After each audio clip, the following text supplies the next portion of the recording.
That's the power move. It really is. And then pausing at the end. In voiceover, we call it letting the dust settle. And you Ooh, know what that is because you've heard it a million times. There are some things money can't buy. For everything else, there's MasterCard. Pause. Right? And you give up. so It's the good. moment, right? It's that moment. And it's so effective. And yeah, just giving your words the weight that they deserve. Giving your words the weight they deserve. How do you do this? Yes, by pausing and also by using your best voice, your unique voice print. And that is exactly what we're going to learn in this podcast episode with vocal coach and voice actor Claire Fry. Are you ready? Let's do this. Let's talk about talk. Welcome to Talk About Talk podcast episode number 180, Optimizing Your Voice with Claire Fry. Claire is a voice actor and a vocal coach. In addition to having a beautiful voice and expertise on this subject, Claire is also witty and fun.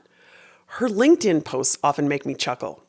Like, for example, the time she had to get her car towed, and she ended up taking a selfie of herself and the tow truck driver. She posted the photo of the two of them in the front seat of his tow truck, and of course, she shared some very important life lessons. Anyway, I encourage you to follow Claire. You can find her coordinates in the show notes. You can find my coordinates there too. In case we haven't met, my name is Dr. Andrea Wojnicki, and I'm an executive communication coach at Talk About Talk. Please just call me Andrea. I coach executives like you to improve your communication skills so you can communicate with confidence, establish credibility, and ultimately achieve your career goals. That is our objective. To learn more about me and what I do, head over to talkabouttalk.com, where you can read all about my one-on-one private coaching, small group boot camps, keynote speeches, and corporate workshops.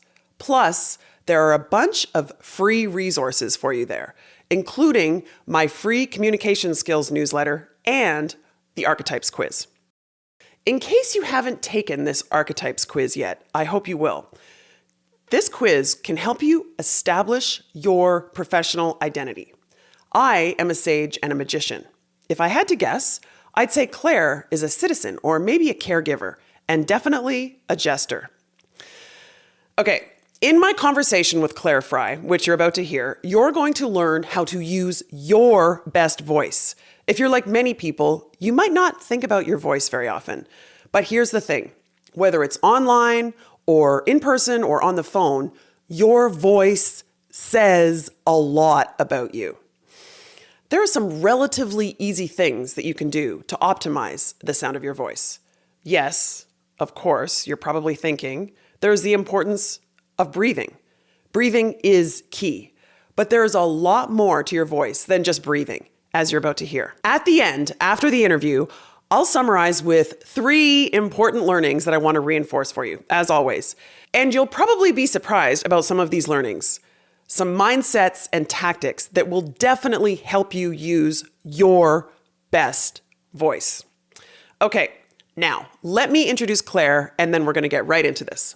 Claire Fry is a veteran voice actor with over 20 years experience and a vocal coach with a talent for connecting, persuading, and demanding attention with her voice. She teaches people and teams to do the same. Connect, persuade, and demand attention with their voices. I love that. Through her firm called Vocal Confidence, Claire conducts webinars, workshops, keynotes, and one-on-one coaching. She trains teams and leaders across the globe at impressive organizations, including Google, HubSpot, Amazon, Apple, McKinsey, Goldman Sachs, Stanford University, and many more.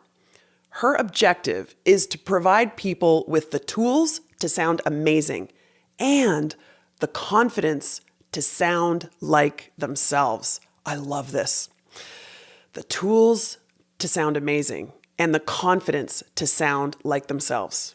Okay, here's Claire. Thank you so much, Claire, for being here today to talk with me and the Talk About Talk listeners about our voices.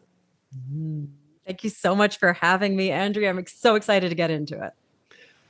Let's start really general. I'm wondering if you can share with us what you think some of the most important things are that we can do to improve the sound of our voices. Support. We can support our voices. So, this is something that I think is so key. And people come to me because they say, I want to sound more confident, or I want to sound more powerful, or I want my voice to sound deeper. And what it actually all comes down to is breath support. So, if I start from a nice deep breath, and you can hear how rich and full and supported my voice sounds. If I keep talking for a while, you'll hear how it starts to thin out a little bit. And now you're getting not quite as much of my voice. And if I keep going, I'll end up in my vocal fry down here at the bottom. So that vocal fry is that telltale sign that I don't have enough breath support for full phonation. You're not getting my full voice. So I think so many of the things that people associate with having a good voice, a powerful voice, a confident voice, what they really mean is a supported voice. So that's one of the first things that I work on with people is, hey, your voice sounds different when you've got some breath behind it. So let's learn how to do that. So supporting your voice is synonymous with putting breath behind it. Does that just mean taking a deep breath? I'm sure it's more than that. It's taking a deep breath, but it's also grounding your voice, right? So a lot of the time, especially when we're nervous, we're kind of speaking from our throat. You can hear where I'm pushing from my throat. And sometimes when people want to achieve volume, they push from there as well, right? We get kind of a little bit of a yelling sound and it's all coming from the throat.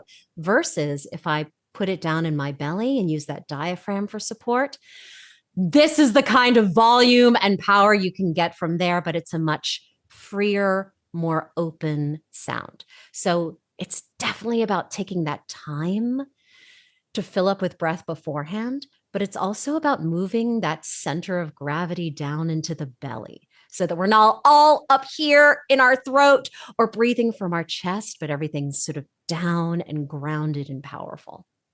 So I'm just going to take a second and say to the listeners, if you're not watching us on YouTube, I suggest you switch over to YouTube so you can see what Claire's doing. She's pointing to her throat, she's pointing to her chest and her lungs, right? Just if you could coach us just for a minute, because as you're going through this, I'm thinking, well, maybe you can coach me on this, right? Like, how do I think about my diaphragm? Let's do it together. You want to take a few seconds? Yeah. Yes. So one hand on your belly and one hand on the small of your back, Andrea. Okay. And what we're going to do is we're going to breathe in and we're going to try and move both of those hands outward. Okay. So I'm going to be vulnerable and show you my tummy for a second, just so you can see what I'm talking about. I love this. Hand on the belly, hand on the back. We're breathing in through the nose and out through the mouth. And you can see how both of those hands are moving as we do it, right?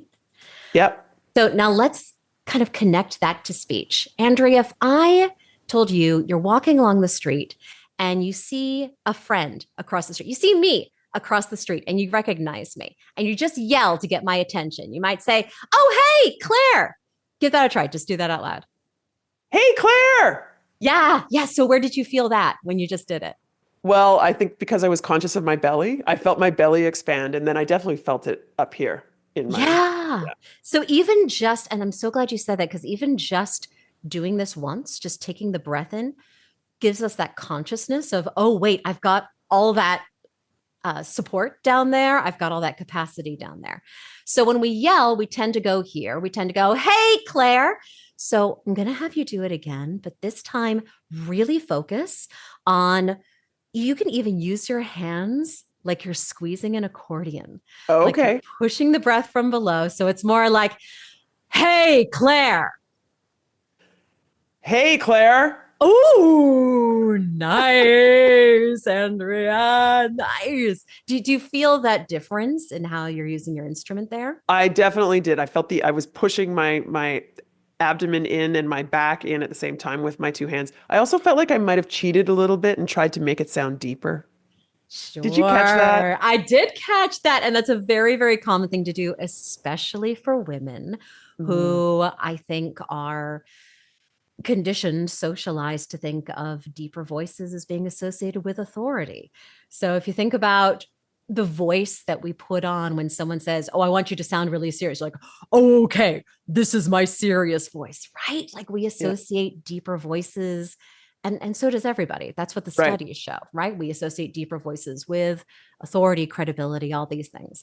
So I'm so glad you brought that up, because one of the things I work on with women is I don't want to pick on her specifically, but not pulling an Elizabeth Holmes, right? Not doing that thing where we do like a fake deep voice to sound a little more like a dude, but instead to keep our voice at the pitch where it wants to be, but have more support behind it, right? Right. Have more of that grounding, have more of that power behind it, so that we are supporting our voice in its natural placement and not squashing it down. So just to paraphrase, would you agree that we can maintain our natural pitch, but improve the credibility of the sound of our voice by being more supported, by thinking about our diaphragm and what else do I need to do to it's not coming from my throat, right? It's coming from my Yeah. abdomen. Yeah. And it doesn't have to be about doing it in the moment. I don't want people trying to do their job and also thinking about their diaphragm at the same time. That's a pretty heavy lift. But even just getting in the habit of taking that deep breath into the belly before the meeting. So I always say, do it on the transitions. Do it before the podcast interview. Do it before you press join on the Zoom call, before you step out on stage. That's your moment to, okay, right. That's where my breath is. That's where my voice is. And then let it go. But we'll kind of automatically make that adjustment. Okay, so this is I'm going to move my camera back up to my face and not my abdomen. This is a wonderful, I think, habit for us all to acquire and adopt before every important meeting, before I press record to record a podcast, before I go into, a keynote speech or a workshop, even a coaching session, wherever you're going into maybe a high stakes meeting or presentation. I already encourage people to do slow, deep breathing. And I say, particularly on the exhale, this is what the research that I've been hearing is inhale completely and then slow exhale. And now I will just add to that. Put your hands on your belly and your lower back and feel the expansion as you're inhaling, and then lengthen your exhale. And research shows that this actually changes your blood chemistry, right? It makes you less fight, flight, or freeze before these high stakes moments. So I'm going to try that, and I'm going to encourage everyone to do that too. I have another question that's really a bit tactical, but it's something that speaking of, when I'm recording a podcast, I've heard that if you smile when you're talking, even though it might seem silly, I'm talking into a microphone and recording a podcast episode by myself, there's no one else in the room, that it changes the sound of your voice. Is that true? Yes, it's true. You can hear it, right? You can hear it on the phone with your mom, or talking to your partner from the other room. Like, you can hear smile in the voice. It's the way that the muscles engage changes the way that the voice interacts, right? And expresses itself. So yes, we can hear smile. Where I always think we want to be careful, especially working with women in the workplace, is this idea of smile more. If you want people to like you, to listen to you, to engage with you, right? So smile shows up in voice. It's not, however, the only way to, in voiceover, we'd call it warming up your voice, right? So it's not the only way to warm up your voice. It doesn't have to be a giant smile on your face. Some of this can be even just the vocabulary we use. We can warm up our vocabulary if we don't feel like having a giant smile plastered on our face all the time. And it's very easy to over-index on smile. Really easy. So this is something I discovered, Andrea, when I first started doing voiceover, because one of my first voiceover classes, I was there in the studio, and there was a group of us and we were all doing a Pampers commercial. And person after person would get in the booth and the director would say, okay, now do it and smile. Right? This is a Pampers. We need more smile. Great. So that's my turn. And I get in the booth and I put on this giant smile and I'm like, when your baby needs the best care, and it was way too much because my voice already has smile in it, even when I'm not smiling. That's just part of my voice print. My voice is warm. It does have smile. That's not good or bad. There's no value judgment there. That's just a descriptor of what my voice has in it. So I have to be careful about not over indexing on smile because it can get to be way too much really fast, right? If I add smile on top of smile, it's like putting a hat on a hat. Yeah. It's actually part of your personal brand is not just the fact that you're a voice coach, but that your voice sounds happy and you are generally a positive and happy person. So we'll get into the personal branding, but I want to go back. You said the word warm up, and I wanted to clarify. You don't mean warm up as in preparing or warming up. You mean warm up as in sounding warm. That's exactly what I mean. So like a painter would add a little bit of orange or red to warm up the tones in a painting. Okay. Vocally, I'm talking about the things that we do. And we don't need to get too down the rabbit hole, but there are various muscles that we use. Some of it could just be crinkling the eyes. Crinkling our eyes up creates a warmth, as well as smile, as well as different ways we use it. So I'm really talking about creating warmth in the voice. Yeah. Okay. So you were talking about the impact that smiling, literally turning, or physically, I suppose, turning up the corners of your mouth affects how your voice sounds, of course, because it changes the physical structure of where your voice is coming through. That's the non-technical way of saying No, that's perfect. That's exactly it. Okay. So I want to talk about the difference between how your voice may show up, and we could get into equipment, we could get into all sorts of things, but online versus in person. And the smiling thing really made me think about this. I watched a video of me being interviewed by someone a couple of years ago, and I was like, I really don't look very friendly.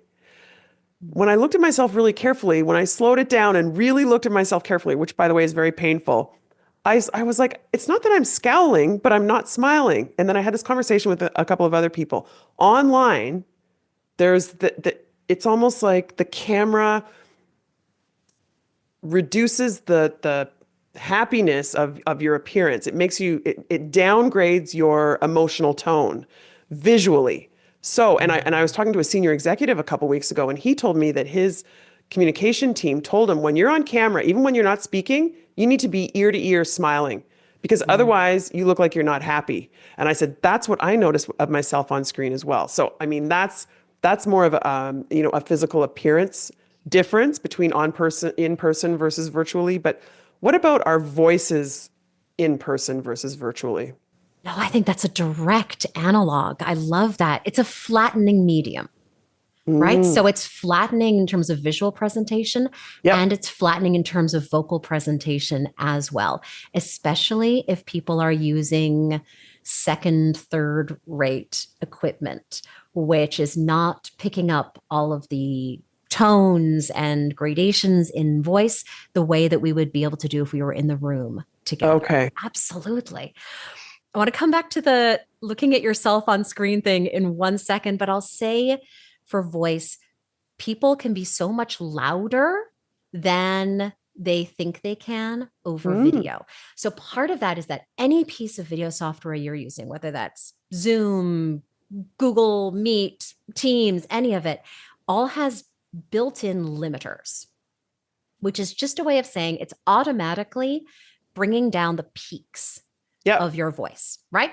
So you can get so much louder than you think, and often louder than you would if you were in the room with these people. And the way it translates over video is as energy. It translates as passion, engagement, excitement, right? Like all these positive things. So we feel like I feel like I'm being way too loud right now. I bet it doesn't sound too loud No. to you on your No, it right. sounds like you're excited and enthusiastic. Totally. Yes. So the software is bringing it all down. So I think people really need to understand that, because I think it feels so vulnerable in some ways when we're in video calls and people just shrink everything about themselves, right? To be as neutral as possible, because it does feel so vulnerable. But actually, we need to get bigger. We need to use more notes, more melody, more cadence. And what a blessing that will be to the people who are listening to us. Okay, so back to the point that you made before about you can always go too far, right? You can go too far in trying to make your voice deep, or in whatever we're recommending here. That said, I just want to say, Claire, this insight is huge. Thank you. So the fact that the screen and in virtual meetings, basically every way that you're communicating, which is, I guess, auditory and visual, things are flattened. So your facial expression is flattened. So smile more.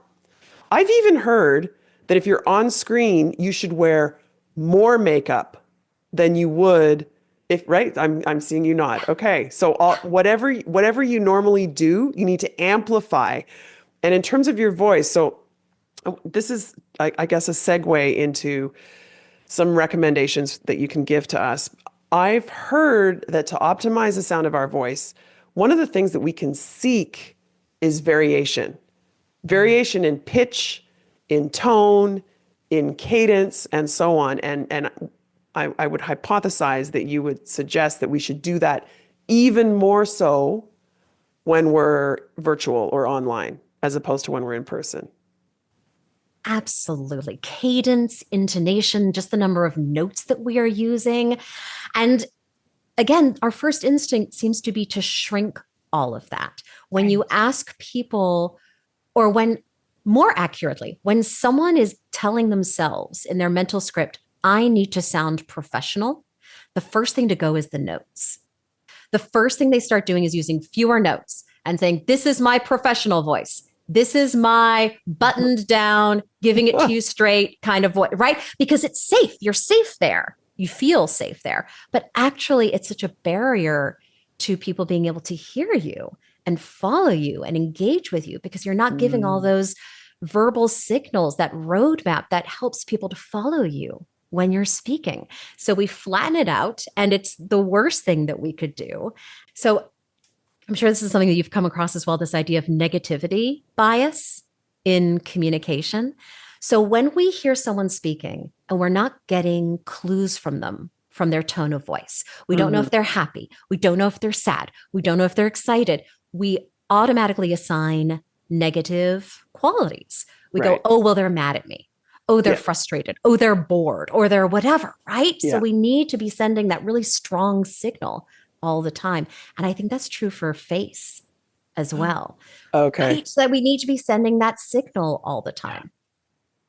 There was an interesting study that came out last year. I don't know if you came across this, that we over attribute emotionality to our own neutral face when we see ourselves on screen. Yeah, I memorized that because I wanted to get it exactly. Say it again. So when we see our own face on screen, when we're looking at our own face, we over attribute emotionality to our own neutral face. So even when our face is actually neutral in expression, we read it as emotional and usually negative. So this is that thing where we go, oh, why do I look like I'm mad? Or why do I look like, right? But it's a little bit in our heads, because we always have this negativity bias when it comes to and it might be amplified, or the effect might be exaggerated if it's online, right? Was the research virtual? Yes, exactly. Yeah. It was entirely virtual. And it's why I always tell people, if they're speaking, they should have their self-view off online. Always. Oh, that's a big tip. That's a big one, Claire.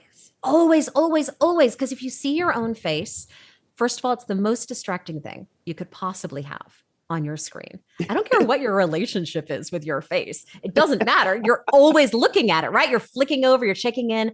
That's taking you out of connection with your audience, which is where that attention should be. And we're judging ourselves. We're doing this over attributing of emotionality. We're doing all these things, and it makes us feel like we're on stage. It lights up the same part of your brain as if you were performing. So these are all impediments to communication. Yeah. So I say, turn off the self view. You don't need it. You've never walked into a conference room, sat down, pulled out a mirror, and stared at yourself. True.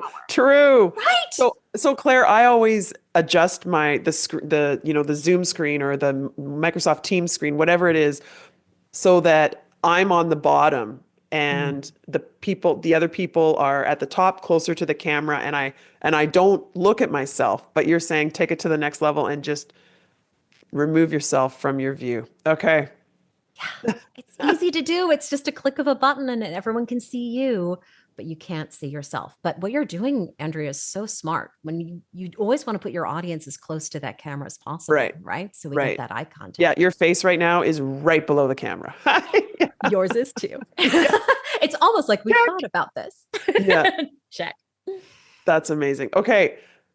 I'd love to dig a little bit more into gender differences. You mentioned that women in particular may try to make their voices sound deeper.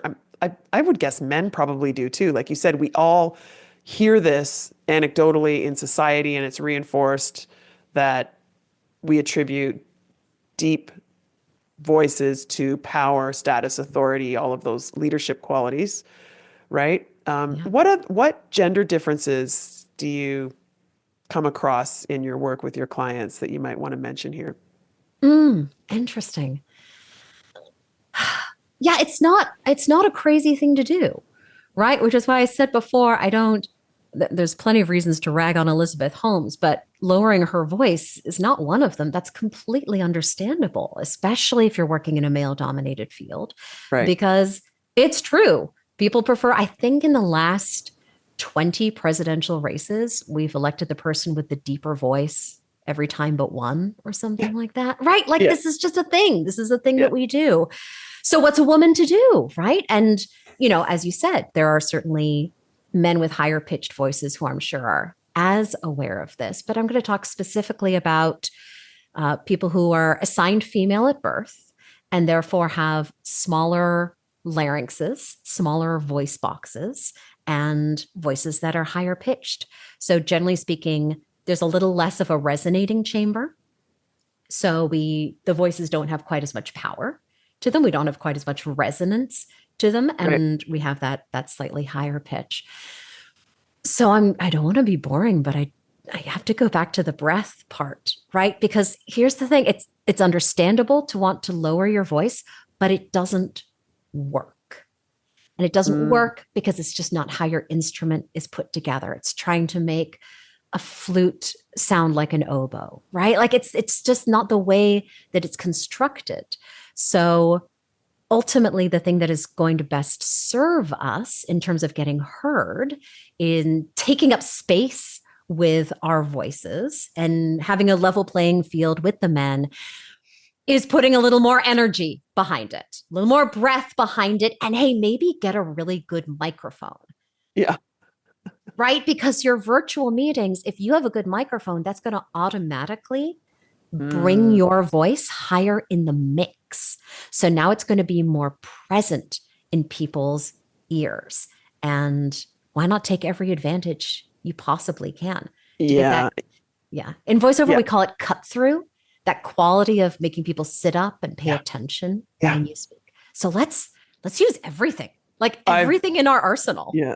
I've been in plenty of meetings where, there's 5 people in the meeting and 3 people talk, and then the 4th person speaks for the first time, and you're like, what? Your brain, you just sit up and pay attention, right? Like snap to it, and then you say, they're the one that has the professional, whatever, podcasting equipment. It doesn't have to be professional podcasting equipment. Like you can get a little microphone that sits on your desk on a tiny little tripod, right? And it'll make all the difference in the world. So that's a great point. Yeah. So true. And I don't think it's as much of an investment as people think. Right. I'm using, this is an Audio-Technica 2020. It's $79 and it plugs directly into the USB port of my computer, right? This is not some gigantic, and no one's dropping thousands of dollars on a Right. Neumann professional microphone, right? Like, Yeah. yeah, Yeah. yeah, just something It's a simple, little but thing that can make a big difference. it really does. And then it cuts down on the amount of echo in your room. Because I think this is the other thing people don't realize. It's not about the microphone just boosting your voice, it's about directionality. So when people are using the microphones that are built into their laptops, Yeah. that microphone is picking up your voice, but it's also picking up every reflection, every echo of your Right. voice as it bounces around your room. And it makes us Right. sound like we're underwater Yeah. a little bit. Because you work Yes, in I know. audio as well, right? You know exactly what I'm talking about. I'm Yeah. sure you've had guests where you had to deal with that to some Yeah. extent or another, because people don't realize how those reflections build up. So something closer to your mouth just eliminates that whole issue. So I want to shift now to personal branding. And you made the comment that your voice sounds, I think you said, as if you're smiling. It's warm because it sounds like you're smiling. You have a natural smile in your voice. Yeah. So do you want to talk a little bit about the unique sounds of our voices, how they can reinforce our personal brand and vice versa? If we think about our personal brand and then reverse engineer, the process that I take my clients through, step one is articulating or creating their personal brand. So coming up with 12 to 15 themes that really resonate with them, their expertise, their passions, all different types of themes, but that are positive and unique to them. And then we shift to communication. And I talk about virtually and in person, directly and indirectly, we are constantly reinforcing or maybe contradicting these elements of our personal brand that we've identified. So maybe we'll start there. Imagine that you've created this brand and you want to be seen as a strong people leader, and you have a real growth mindset, and you're also encouraging that in others.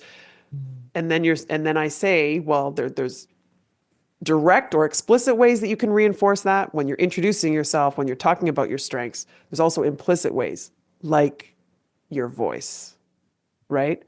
So how can we think about this? I think what we're talking about here is tone. So I'll ask you, if it's okay, I'll ask you a question Okay. because this will come back around, I promise. Okay. One of the things that I think people think of when they think of personal brand, among other things, is their visual presentation of Yeah. self, things like Yep. their wardrobe and what they Yep. wear, right? We call this how you show up. How you Mm, show up, right? I love that. We need a verbal equivalent of that. How you sound up, how you hear. We'll figure Well, that. somebody sent me an article today that they said what is your verbal brand? And I was like, that's just the implicit communication that we talk about in my boot camps and coaching all the time, related to your voice. Mm-hmm. Oh, I love that. I love that. So if someone were to come to you with, they'd gone through and created a collage of this visual style that really resonated for them. And it was extremely sleek, Japanese inspired, minimalist, but it wasn't a good fit for their body type, for example, right? So there's the brand we want, and then there's sort of the raw material that we're working with. I'm curious, what advice would you give under those circumstances? So I would have gone back a step and I would have said, what are the themes, right? So it can include your geography. It can include your, as I said, your strengths and your passions. So I can't imagine that you would end up identifying themes that are inconsistent with your physicality, actually. So by the way, your very question directly illustrates one of the biggest mistakes that I see people making, and it's trying to communicate their brand before they've done the work of articulating it. And right, they're basically, if you're coming to me with your brand style guide and you haven't done the work of identifying what your brand is, you're going to end up in trouble, right? Because it may be, like you said, an aspirational visual aesthetic that really is just something that you think is beautiful, but it has nothing to do with your unique brand. Oh, that is so cool. What a cool process. I want to go through that process with you, Yeah, Andrea. let's At do some it, point, Claire. let's do it. Let's do it. Let's do it at some point. That sounds amazing. Yeah. So I think similarly, what I think the equivalent here is that sometimes people come to me and they send me YouTube videos of CEOs, TED speakers, Mhm. and say, I want to sound like that. Mm. Well, that belongs to them. That's Right.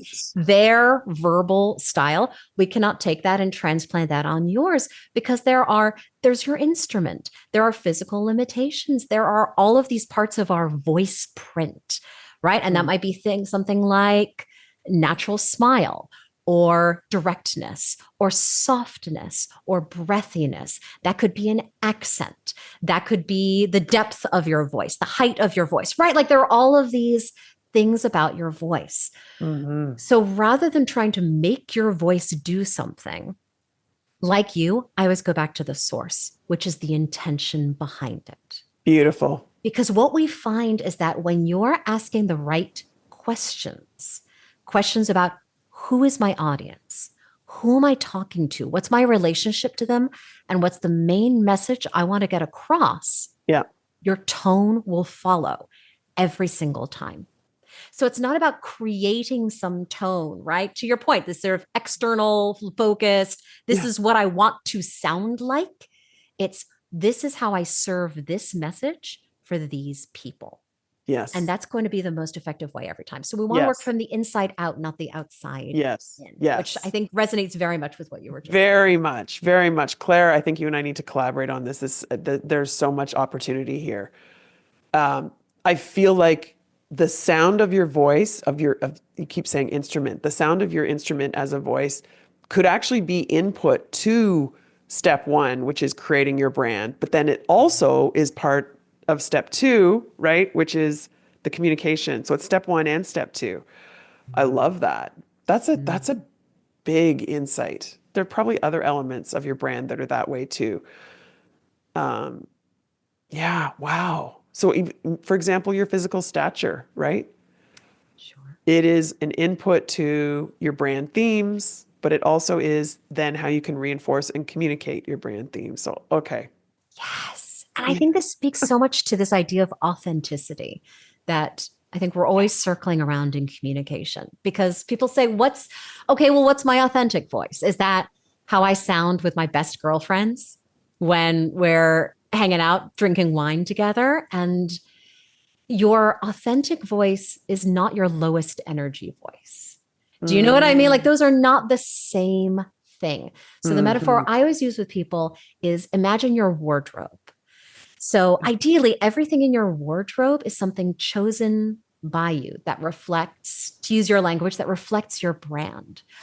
But you're going to pick different things for different occasions. Mhm. So if you know you're giving a keynote, you're picking a different outfit than if you're spending a day at the beach or going out to a concert with friends. Those are different outfits, but they come from the same wardrobe. And it's the Beautiful. same with voice, right? We are using different aspects of voice that are suitable for different occasions, but it's not inauthentic, right? Right. That doesn't make it fake that we're switching our voice depending on the context. That's just picking the best tool for the job. I love this metaphor. I have to be honest with you, Claire. It's the second time I've heard the metaphor from a guest that I respected very much. The first time I heard this was from Ron Tite, the author of this book, Think, Do, Say, Ooh. and other books as well. He brought that up when we were talking about personal branding. I love it in the context of using your voice. I love it. Well, first of all, I need to listen to that episode because I love it, right? Like that means there's something true there if a few of us are running around and have independently come to this idea. Because I'm a voice actor, I use the word modulated. So it's Oh, modulating your voice for different occasions. oh, One example would be in voiceover, we treat radio scripts really differently from TV scripts because in television or any visual medium, our voice is there to support the visuals. We are true. not the Yep. main attraction. But if it's a radio spot, our voice is the whole shebang, right? Like it's Mm. the entirety of the delivery mechanism for the message. So the way you modulate your voice is really different for those two media. Okay, before we get to the 3 rapid fire questions, I just want to conclude here by asking what I'm guessing a lot of people would ask you in a coaching session, which is, what's the best way to prepare for a high stakes event where I'm going to be on stage? I'm saying this in air quotes. Not, it could be literally on stage behind a podium with a mic, or it might just be standing up in front of a group, or it might even be, when you're called on in a really important meeting with important stakeholders around. What can we do to improve or optimize the sound of our voice when we're in particular feeling nervous and anxious? Take a deep breath. I knew you were I going to know, say I know, that. I know. I'm like trying to find, I need to go to the thesaurus and find other ways to say but take a deep, it's that, especially, so I'm going to say this. I'm going to say there's 2 different things here. One is that if it's something that you're preparing for, if you are going out on, if you're giving a presentation, Yep. warm up your voice. Do Okay. a voice warm up. Do some lip trills. Okay. Do some yawns. Because you've got your content. You've got your slides. It does not benefit you to keep going over it over and over again. So take a break from all of that and just do something to get in your body and get in your voice and know you're doing something that's going to help you sound better. How great is that? That's doing 2 for the price of 1. When we're on the spot, when we're asked a question, you know this, fight, flight, or freeze, right? The first thing that happens is we feel pressure to start talking right away. And what we have to learn to do is to fight that impulse. Okay. Because we feel like, oh, someone just asked me a question and now I have to start talking right away, or I'm going to look like I don't know what I'm talking about. And we end up using more words with less impact instead of taking that beat and waiting to start talking until we feel ready. So yeah, taking the beat, taking the breath, and warming up your voice whenever you have a chance to do so.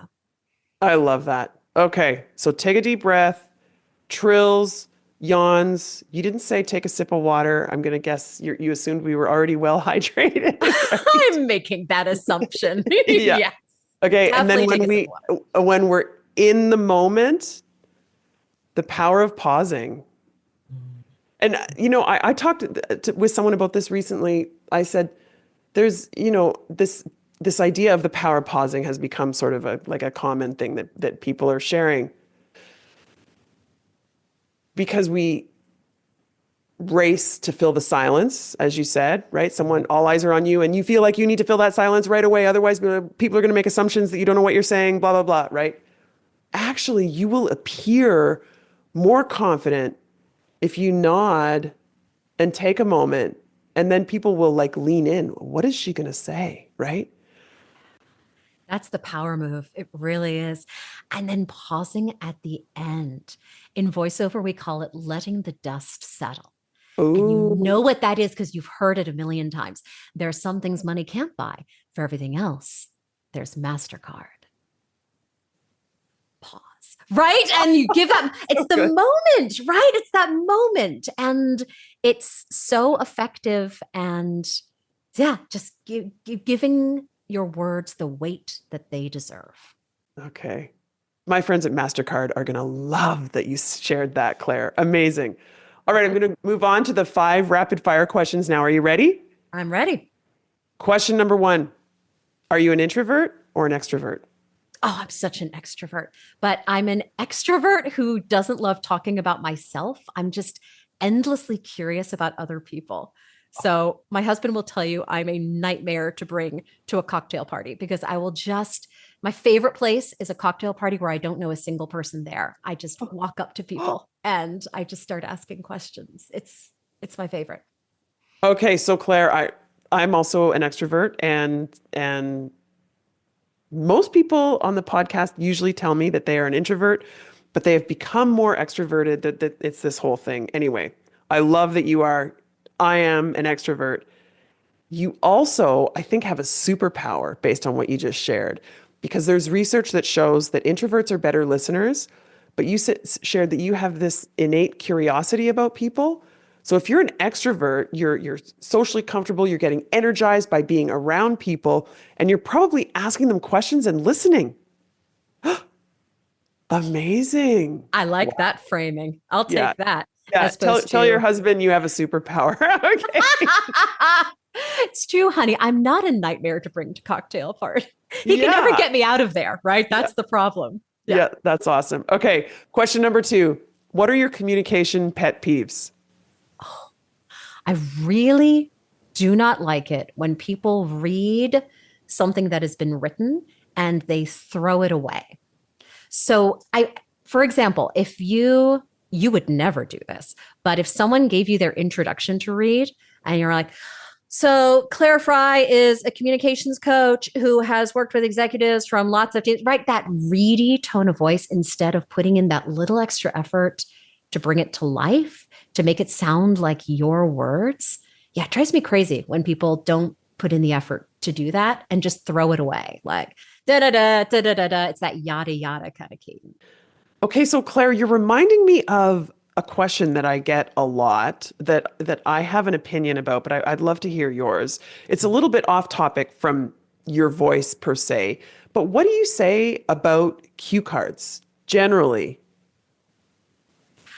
I always encourage people to work off bullet points and not word for word scripts. And this is because I am a trained professional who has been doing this for 20 years.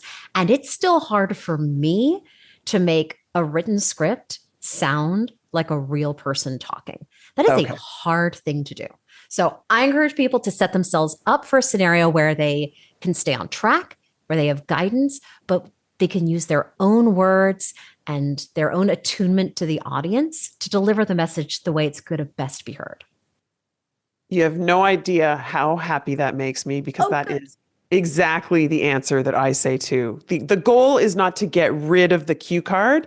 It's to have the outline in front of you that you can reference if you need to. Yes. Okay. Okay. That wasn't very rapid fire, but I'm really glad we went there. The third and last rapid fire question, is there a book or a podcast or maybe both that you find yourself recommending lately? Oh, that's funny. People ask me this all the time because everyone thinks I should have a podcast, but it's strange that I don't, given that my medium is audio and I do coaching. But I say Matt Abrahams is already making the podcast that I would make if I were to make one. So I just send people to him. So yes, the Matt Abrahams, I think it's Think Fast, Talk Smart. Think Fast, Talk Smart. I just think I don't agree with everyone he has on. Yeah. I don't even agree with everything that he says, but I just think it's such an interesting and eclectic group of people talking about communication. I got to get him on my podcast. Okay. And before I let you go, I just want to ask Claire, is there anything else you want to share with the Talk About Talk listeners about optimizing the sounds of their voices? Less about optimizing the sound of their voices and more just an exhortation for people to sound like themselves. I feel like that is the thing that I learned from doing voiceover training that inspired me to start this coaching practice to begin with, which is your voice is enough. It's enough. You have everything that you need for it to do the job you need it to do. So get out of your head, stop worrying about what you're supposed to sound like or what you think someone with this expertise should sound like, and sound like yourself, but supported and strong and intentional. Beautiful. Thank you so much, Claire. I learned a lot and I had fun. Thank you. Oh, thank you so much for having me, Andrea. This was such a delight. Isn't Claire great? I hope you enjoyed that conversation as much as I did. Okay, let me summarize now by reinforcing 3 main learnings that I hope you'll take away from our conversation. The first is the point that your best voice is your best voice, not someone else's. Think about your voice print, the unique elements of your voice. Your voice print includes your pitch, your directness, your softness, your breathiness, the depth of your voice, the height of your voice, and a lot more. Claire talked about how her voice print has a natural smile. When it comes to your voice, we want to work from the inside out, not the outside in. Instead of trying to sound like someone else, we should focus on sounding like our best self. Sounds familiar, doesn't it? This is exactly what I tell my clients when we're working on their personal brand.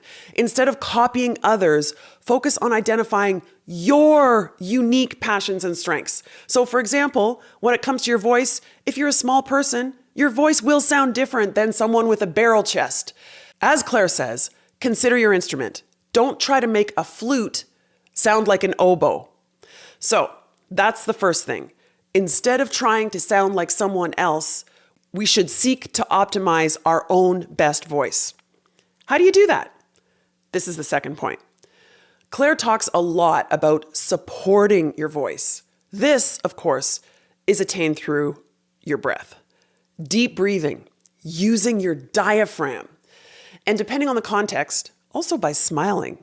People can hear your smile. You can warm up your voice with a smile. But of course, be careful that you don't go too far.